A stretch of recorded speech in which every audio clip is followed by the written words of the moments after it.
June 22ஆம் தேதி மதுரையில் முருக பக்தர்கள் மாநாடு, முத்தமிழ் முருகன் அவர்களை போற்றுகிற பக்தர்கள் எல்லாம் ஒன்று கூடி மதுரையிலே மாநாடு நடத்த இருக்கிறார்கள்.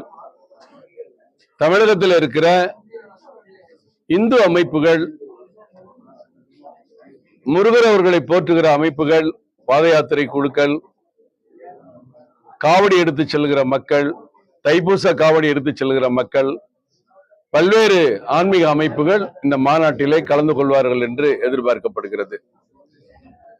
சென்னையில் இருந்து மட்டும் எல்லா அமைப்புகளும் சேர்ந்து, பாஜக உள்ளிட்ட நிர்வாகிகளும் தொண்டர்களும் சேர்ந்து 50,000 பேர் மதுரை மாநாட்டிலே கலந்து கொள்ள இருக்கிறார்கள். ரயில், பஸ், வேன் மற்றும் கார்கள் மூலம் அத்தனை பேரும் மதுரைக்கு செல்ல இருக்கிறோம்.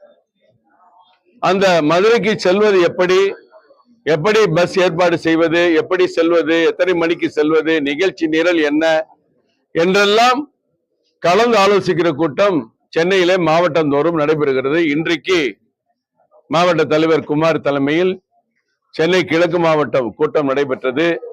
எங்கள் மாநில துணைத் தலைவர் அண்ணன் டால்பின் ஸ்ரீதர் அவர்கள், முன்னாள் மாவட்ட தலைவர் சாய் சத்யன் அவர்கள் உள்ளிட்ட நிர்வாகிகள் எல்லாம் இந்த கூட்டத்திலே பங்கேற்றார்கள். அவர்களுக்கு ஏற்பட்ட சந்தேகங்கள், நிகழ்ச்சிகளை பற்றிய விளக்கங்கள் எல்லாம் இந்த கூட்டத்திலே அளிக்கப்பட்டது. இந்த மாநாடு மிகப்பெரிய வெற்றி மாநாடாக இருக்கும். தமிழகம் ஒரு ஆன்மீக பூமி என்பதை மீண்டும் நிரூபிக்கிற மாநாடாக இருக்கும்.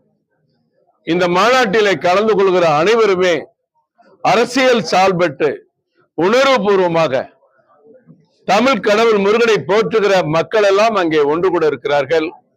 மாநாட்டிற்கான பந்தல் கால் ஊன்றுகிற விழா இன்றைக்கு தலைவர்கள் எல்லாம் பங்கேற்கிற வகையிலே அங்கே நடைபெற்றது. எங்கள் மாநில தலைவர் மரியாதைக்குரிய நயினா நாகேந்திரன் அவர்களும் அங்கே பங்கேற்றார்.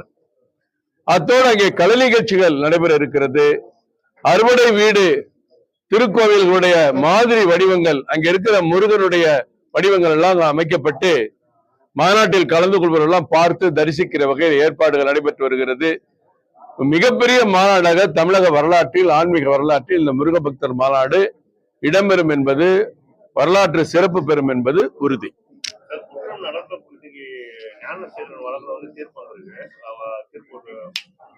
அதே போல குற்றம் நடக்கக்கூடாது, அப்படி குற்றம் நடந்தாலும் குற்றவாளிகள் தப்பிக்க விடக்கூடாதுன்னு போலீசாருக்கு அறிவுறுத்தி வந்தா முதல்வர் சொல்லியிருக்காரு.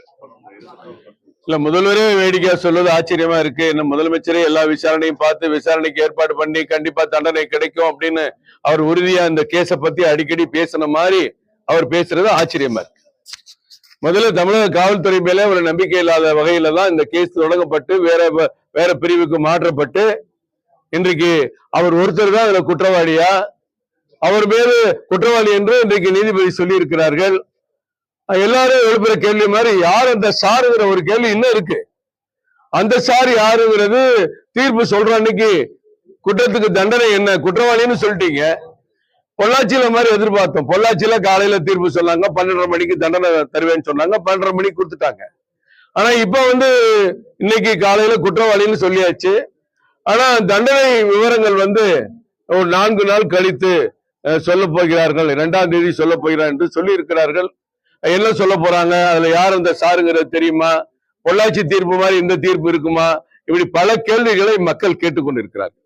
அதே போல இப்போ பாஜக அதிமுக கூட்டணி வருவார்னு சொல்லக்கூடிய நிலையில விஜயும் தற்போது பாஜக கூட்டணிக்கு என்டிஏ கூட்டணிக்கு வரணும் தொடர்ந்து பாஜக கோரிக்கை வச்சிருக்காங்க. இது குறித்து ஒரு கருத்து. ஏன்னா விஜயோட கட்சியில் இருக்கக்கூடிய பொதுச் செயலாளரும் நாங்க பாஜக கூட்டணி இல்லைன்னு சொல்லிட்டு பிறகும் தொடர்ந்து அவரை கூட்டணிக்கு அழைக்கக்கூடிய நிலை இருக்கிறது.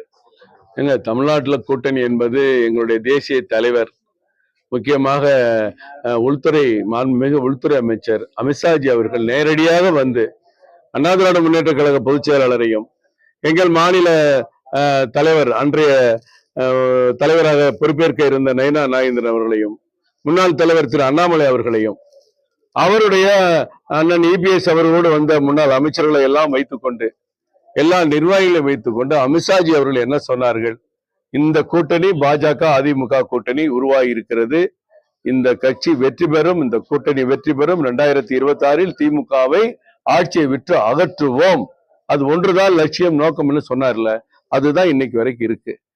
கட்சியில யார் வேணாலும் வரலாம், கூட்டணியில் யார் வேணாலும் வரலாம், வராமல் இருக்கலாம். அது போக போக தான் தெரியும். இது ஒரு மாநில தலைவர் மட்டுமல்ல, எங்களுடைய தேசிய தலைவர் சொல்ல வேண்டிய பதில் உங்க கேள்விக்கு இருக்கு. பலருடைய விருப்பம் பல மாதிரி இருக்கலாம். அதான் அரசியல். இவங்க வருவாங்களா, அவங்க போவாங்களா, விசிகா வெளியே வருமா, பாமக அங்க போமா, பாமக இங்க வரும், எல்லாரும் பல விதமா பேசுறாங்க. அந்தந்த கட்சியினுடைய பொறுப்பாளர்கள் தலைவர்கள் சொன்னாதான் அதை நம்ம ஏற்க முடியும், நம்ப முடியும். அது வரைக்கும் பொறுத்திருப்போம். இன்னும் 9 மாசம் இருக்கு. அதுக்குள்ள என்ன பேசி என்ன பண்ண போறோம்? முதல்வர் அப்புறம் பிரதமர் வந்து சந்திச்ச கருத்து வந்து தற்போது சர்ச்சையா போயிட்டு இருக்கு. முதல்வர் தற்போது இடி 3 ஆய்வு கூட்டத்துல கலந்துக்காத முதல்வர் வந்து தற்பொழுது அவருடைய சம்பந்தப்பட்ட இடங்கள்ல ரைடு நடக்கும்போது பிரதமரை தனியா செஞ்சுட்டு ஒரு சர்ச்சை போயிட்டு இருக்கு. இது ஒரு சர்ச்சையாக வேண்டிய அவசியமே இல்லை. முதல்ல இந்த கூட்டணி மாதிரி தான், கூட்டணி பேச்சு மாதிரி தான். இன்றைக்கு தேசிய ஜனநாயக கூட்டணி தமிழ்நாட்டில் வலிமையா இருக்கு.